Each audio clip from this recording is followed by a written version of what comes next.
guys, Main here, back again with another video, and I'm doing this rather late in the day, so I don't want to take up too much time. Also, a quick shout out, I am having an editor edit this video, so we'll see how this goes. I'm pretty excited.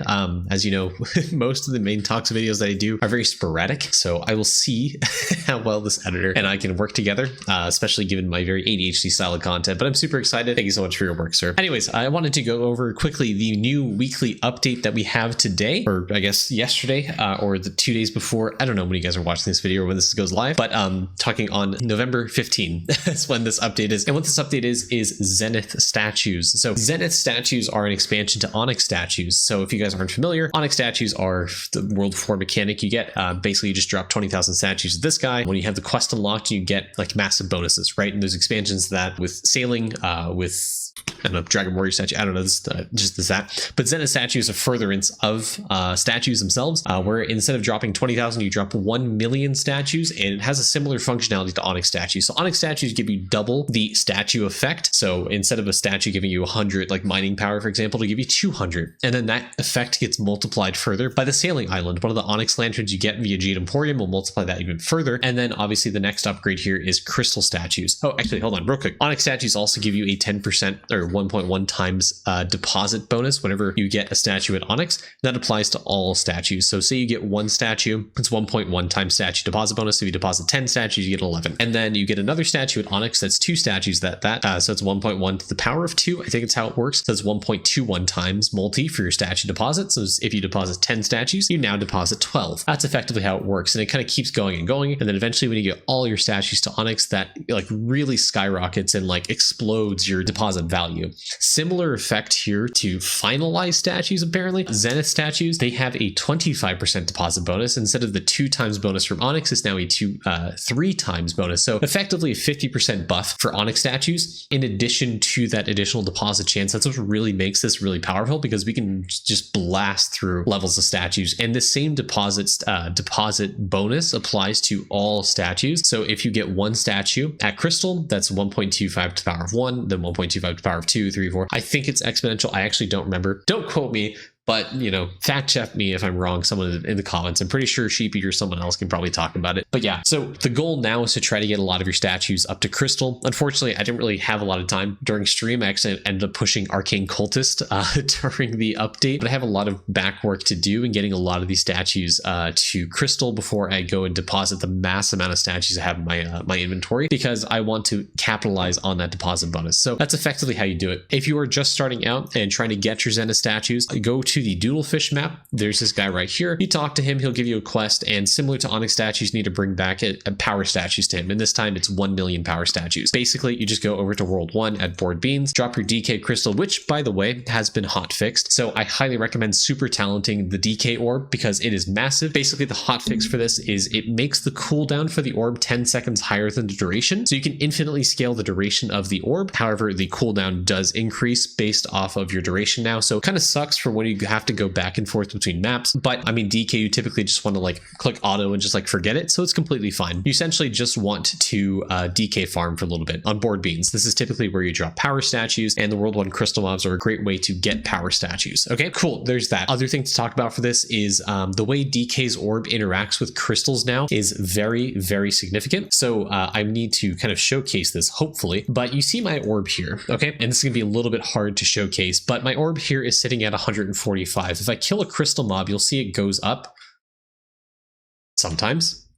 Hello? To 159, go 171 there. This crystal mob I kill goes at 172, sometimes goes up by 1, sometimes you see it goes up by 2. If I go up here, now it is at 174. So sometimes when I kill a crystal mob, it's actually counting for multiple crystal mobs. That's because effectively what has happened, I actually want to make sure my cards are set to the right ones. Okay, they are. Is the way crystal spawn chance works now is it's effectively capped at 1 in 10. Okay, so your crystal spawn chance cannot go higher than 1 in 10, but it's still important to stack crystal spawn chance. The reason being is because each additional increase to crystal spawn chance that you have actually will make it so the crystal mobs are more effective. They give you a multiplier to EXP and drop rate. So say, for example, you have a 1 in 10 drop rate naturally, you only get a 1x increase to XP and drop rate. However, if you have a 1 in 5 drop rate, that's 2 times the amount of drop rate. The crystal spawn chance, that is 1 in 5 crystal spawn chance, that's 2 times the normal crystal spawn chance. So it gives you 2 times EXP and 2 times drop rate. Pretty simple. And the way this works is now that multiplier will also affect the DK orb. So if you had that, each crystal kill you get now counts towards 2 of your orb. So this is a very massive upgrade for DK because it allows you to scale the orb much faster with crystal mobs. It's really powerful, very potent, and it has a kind of exponential scaling effect with your DK orb now. So the DK orb itself is also a multiplier to drop rate. So when you have 100 orb, it effectively is a 2 times drop rate for your crystal mobs. If you have a 200 orb, it's a 3x, 300 orb, 4x, right? However, if you have that 1 in 5 crystal spawn chance and you have that 2x innate drop rate on the crystal mob, that 100 orb is now going to multiply the 2x drop rate of the crystal mob to 4x. So it is massive for DK farming for statues. If DK wasn't the best before, you better bet it is now, because it is insane how much statues actually drop. You see me dropping these crystals, I'll talk about that in a second. You can drop an absolute load of statues. With my 1250 drop rate, 1260 drop rate that I have, every crystal mob that I kill just spits out statues. You see I'm dropping tens to hundreds of thousands of statues, mostly because of my insane drop rate, but also because of this multiplicative stacking with crystal mobs and the orb itself. Okay, cool. Let's go back to it. So once you get the 1 million power statues, you talk to this guy, he'll give you the crystal tools. You'll go back to the statue guy over here, you drop the crystal tools on him, and then you go back and talk to the Zenith statue guy. Well, make sure obviously the crystal statue turns to the crystal statue before you leave map, and then you go talk to the crystal guy. Okay, Zenith statue guy. When you talk to him, he'll give you this market. Okay, so in this market, real quick, the currency for this is clusters. So what are clusters? It's this little toggle at the top here. So you can toggle it off, and what it does is when you toggle it on, every statue you get above 1 million will be converted into a single Zenith cluster. And that Zenith cluster is the currency for this market. So it is worth it to do Zenith cluster farming because you want to upgrade this market because it has some insane, and I mean absolutely fucking crazy bonuses. Okay, number one, it increases a bonus multi for Zenith statues. So we talked about earlier how they have a 3x increase to statue bonuses. Now multiply that by 1.32, or I don't know how the calculation actually works. I don't know if it's 3 times 1.32 or like also the lantern for onyx statues. I don't know how all that comes together, but it's good. It's insane. Okay, the second one will add a new bubble for Cattle Cruck to boost. Okay, so if you go over to Cattle Cruck, if you guys remember from World 7 release, Cattle Cruck added has a new link bonus. Sometimes it appears not to work for people. I think it doesn't work for people who don't have Doot. I actually don't know if that's true, but allegedly it's true from the conversations I've been having in Discord. But Cattle Cruck will naturally affect 3 bubbles, or give an X amount of bubble levels per day to Roared Ragin, Swift Step, and Unstable Genius. Okay, those are the first 3 stat bubbles. When you upgrade the Zenith market, it upgrades linearly to affect Lotto skills, Larry. Let's see, what do I have here?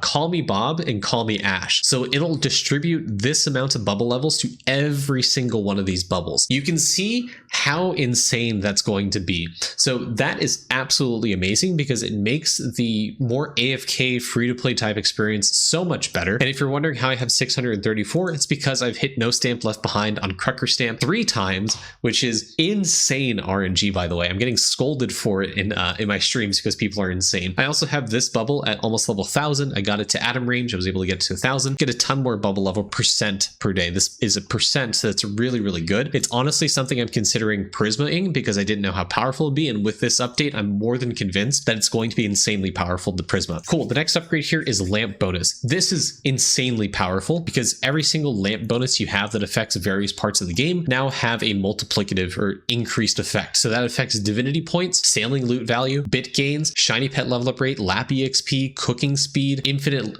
resources for whole, next crop chance stealth, all essence gain, total amber. I'm not sure what else, but there's a bunch of other stuff I'm sure it'd probably affect, especially when World 8 comes out or something like that, right? The other thing you get in the Zenith market is, so you get double Zenith cluster drops. So whenever you drop 1, so say you deposit, or rather those 1 million statues turn into the Zenith crystal, it'll drop 2. And then if you have this above 100%, it'll drop 3, 4, so on and so forth. The next thing is bubble boost. You'll get additional bubble levels for Cattle Cruck. Obviously pretty good because this means you get more of those Call Me Bob Clicks, Roid Rage, Swift Step, and Sable Genius, Lotto Skills, Larry, Call Me Ash, and eventually Hammer is the last one. The next one's Super Duper. This one gives you your super talents an additional few levels, so you can get, I've seen people hitting 650 talent levels already, which is insane, primarily because they have a bunch of statues they deposited a lot of the super clusters into the super talents here. The next one is Grand Discovery Chance and Spelunking, which is another thing that came out in this update, which I guess I'll touch on a little bit. The next one's Sneaking Symbols, and I believe the last one is Classy XP Multi, or there might be a few more in between there, but Classy XP, what do we expect? It's one of the, consistent bonuses of World 7. It's insane. I don't know what else to say. So Zenith Statues is amazing. I'll give you a quick demonstration about how the crystals actually work. So I'll go back to, instead of board beans, let me talk about a different map. So once you get the statues, the most optimal, it seems, farm actually for Zenith crystals is World 3, specifically at Dedicated Rams. This map is big, has a lot of mob density, and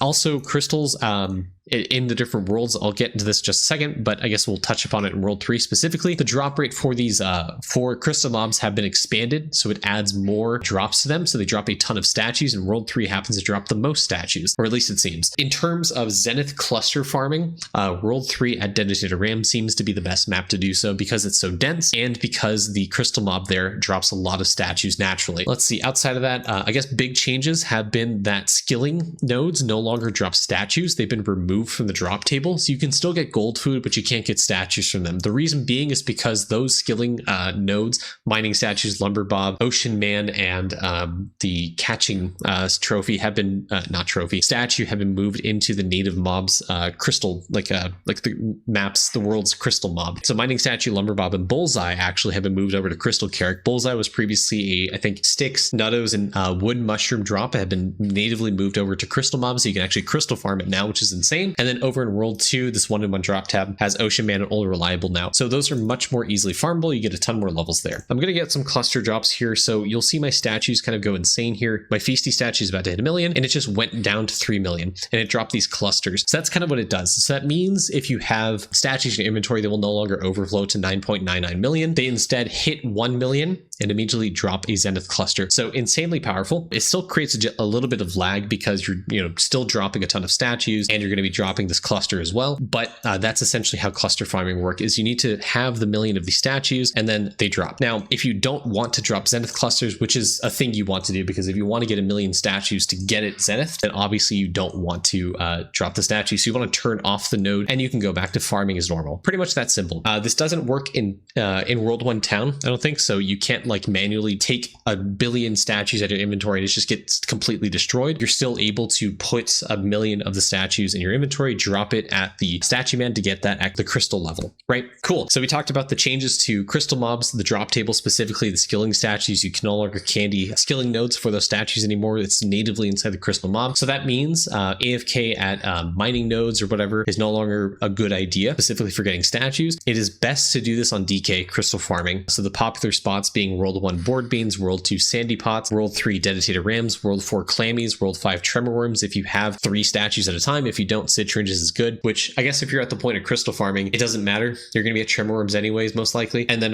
World 6 mini chief spirits, World 7 still, in my opinion, undetermined, but I've had good success so far with coral cave crabs, just because it's only 2 layers and it's pretty easy to manage all the statues, and there's pretty dense mob spawns there. So it seems to be a pretty good map. Could be wrong, need some more testing to confirm, but that seems to be a good place to DK farm actively. Anything else to talk about for statues?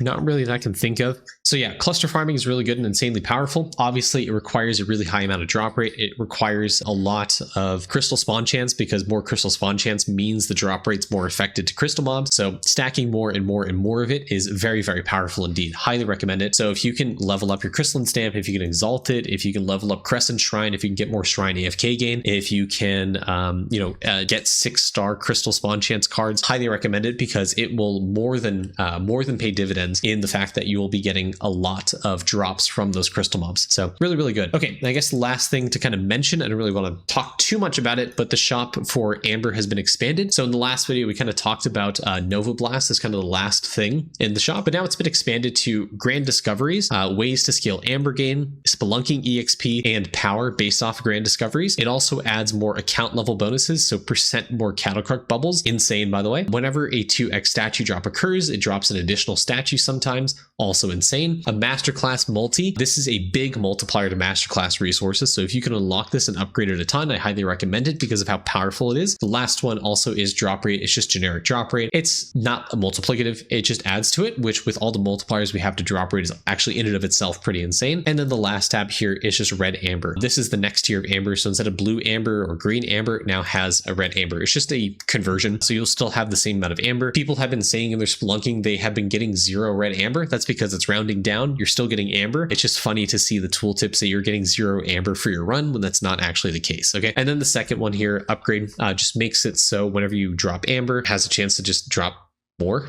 So just like, I think this is a multiplier. I don't know how this affects double amber chance or whatever. I think this just makes it so you have a chance to double or like multiply the amount of amber you get. I don't know, but it's still pretty good nonetheless. This should increase your amber gains by a decent margin. So pretty good. Those are the only things I can really think about. Oh yeah, I guess obviously I didn't really talk about what grand discoveries are. So if you go to the lore tab here, there's these new symbols here. These are grand discoveries. So basically the only way to get these is by completing the floor, finding all the discoveries, and then the 6th discovery you get has a chance to give you a grand discovery. So the grand discovery is basically just, that it's just this the last item, the last breakable item inside the cave has a chance to give you this grand discovery, and that chance is shown by this right here, by this first upgrade. So there is a 1 in 8,980 chance. Whenever you find a grand discovery, it doubles the chance. So finding a second discovery is rather difficult. Finding a third is even more. Finding 4, 5, 6, 7, 8, 9, and 10 is astronomically difficult, but it is extremely rewarding because it gives you a true amber multi. It is absolutely huge. So finding these grand discoveries is really big for that. It also gives you Spelunking EXP, which is insane because Spelunking EXP is really great because it helps you scale stamina, as we talked about in the previous video. And lastly, it gives you a ton of power, which is really good if you're trying to push towards later caves, right? So definitely really good to try to go back and unlock those grand discoveries so you can massively increase Spelunking efficiency. Not the efficiency stat itself, but like damage and stuff, right? So it's really, really powerful. Highly recommend it. That's all I can say. My advice, elixirs wise, there's a new elixir. Increases stamina cost by 2, reduces your power by 100, but boosts grand discovery chance by 5. This is really powerful for the first 2 caves, depending on how much power you have. If you are in the like millions, billions, or trillions power, I probably would not recommend using this, but I will say the power for the first cave might be good suited if you're in the trillions. Just remember, using this elixir will massively decrease your power. You don't want to immediately pop this elixir. I'd probably pop it in the first cave when you're reaching cave 40, depth 40 or 50, because that's when the last discovery will start showing up, and that's when you can start getting the grand discoveries.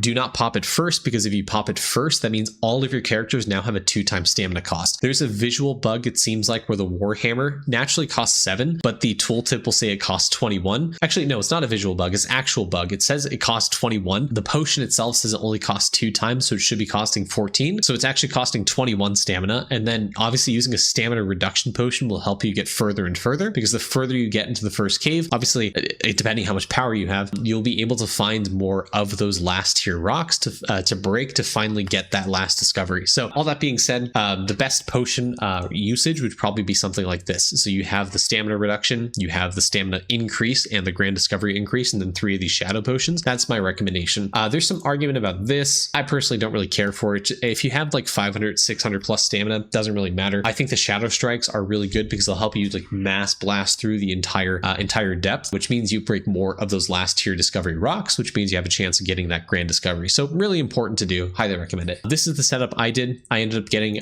2 discoveries for the first cave, 1 discovery for the second, and 1 discovery for the third. I will say for the third, I did not run this potion because I felt afraid of the power requirement. So I ran, I think it was this actually. I wanted to go deep dive. So I ran this. I ran 1 and 4 of the shadow strikes. Also, by the way, the shadow strike potions did get nerfed a little bit. It said it had a 50% chance for a multi-strike. Now it's 30. So it has been nerfed a little bit, but it's still more than fine to use, especially in deep delve runs. Okay, cool. I think that just about wraps up Zenith Statues, just about wraps up the Spelunking updates and stuff. My biggest recommendation to take out from this update is that Cattle Cruck is an insane godlink. If and when it works for the vast majority of people, I think Prisming Cattle the Goat, trying to, getting lucky on Cloudcrucker stamp, exalting it is definitely going to be something that's valuable in the long term for Eidolon, just because of how many bubble levels it gives you, and based off of the broad bubbles it affects. I think this is an insane stamp, and this is an insane bubble, and the Zenith market makes it an absolutely insane upgrade as well, because it affects more and more bubbles, and because it'll distribute those bubbles evenly. I will say,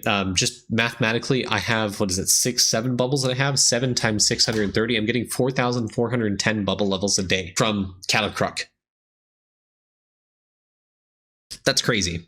That's insane, especially now that it affects Call Me Bob. This is by far one of the best bubbles in the game. Like, Construction EXP is so good, and it scales so well with Call Me Bob. People spend like days, weeks, months worth of atom cost straight into this. People candy click this in World 6, by the way. So this is an insane bubble to get hit by that Catacruck upgrade. So anyways, last bit of thoughts. Thank you guys for watching. Hope you guys enjoy. Let me guys know what you think in the comments below. How do you think Eidolon's going to turn out? I think the massive amount of power difference that we've had from World 6 to World 7 so far insane, and this weekly update is no difference. Anyways, thank you guys. Have a great day. Bye-bye.